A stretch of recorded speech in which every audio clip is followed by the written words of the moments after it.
Welcome back to Fantasy Football Today. I'm Jamey, that's Dave, that's Heath, and it's time now for the start of the week for week number 2.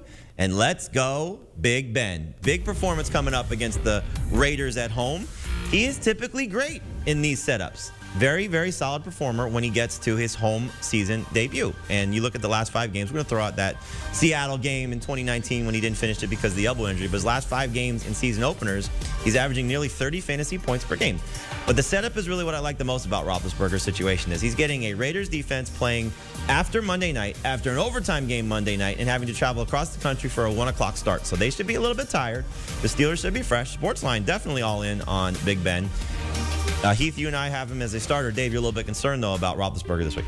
I'm concerned because I think the Bills laid out a blueprint on how to take down the Steelers' offense, and that's to pressure that offensive line. They got the Bills players, too?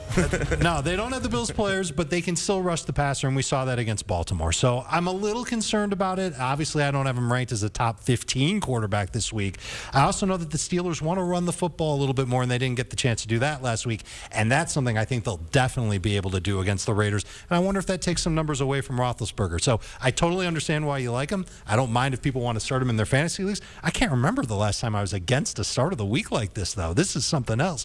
I don't have him in my top 12. There's a lot of quarterbacks I like this week. All right, so we'll see how Roethlisberger delivers. I'm expecting a good performance. Sportsline expecting a great performance. As you see, 24 fantasy points per game would put him in the starting group. We saw last week there was a lot of quarterbacks that were above 22 fantasy points. So Roethlisberger probably needs to be a little bit better than that and around the 25-point range to finish as a top 12 guy, potentially a top 10 guy. Other starting options for me for week number 2. I like Joe Burrow's setup against the Bears. I start Roethlisberger over Burrow, but I think Burrow was pretty good last week against Minnesota. I'll start both Broncos running backs, but I think this is a breakout game coming for Javonte Williams. Jamal Williams gets a chance to get some revenge against the Packers, and Juju and Tim Patrick, good late round type, not late round type receiver, but lower type of starting receivers. Juju better than Patrick. Patrick more of a sleeper for this week, but I think Juju has a good opportunity to take on the Raiders. Their slot corner is a rookie. We could see Juju have a big performance there as he gets some home cooking as well. Want more of the Fantasy Football Today podcast and nonstop year-round fantasy advice? It's simple. Hit the subscribe button and hang with us all throughout the year.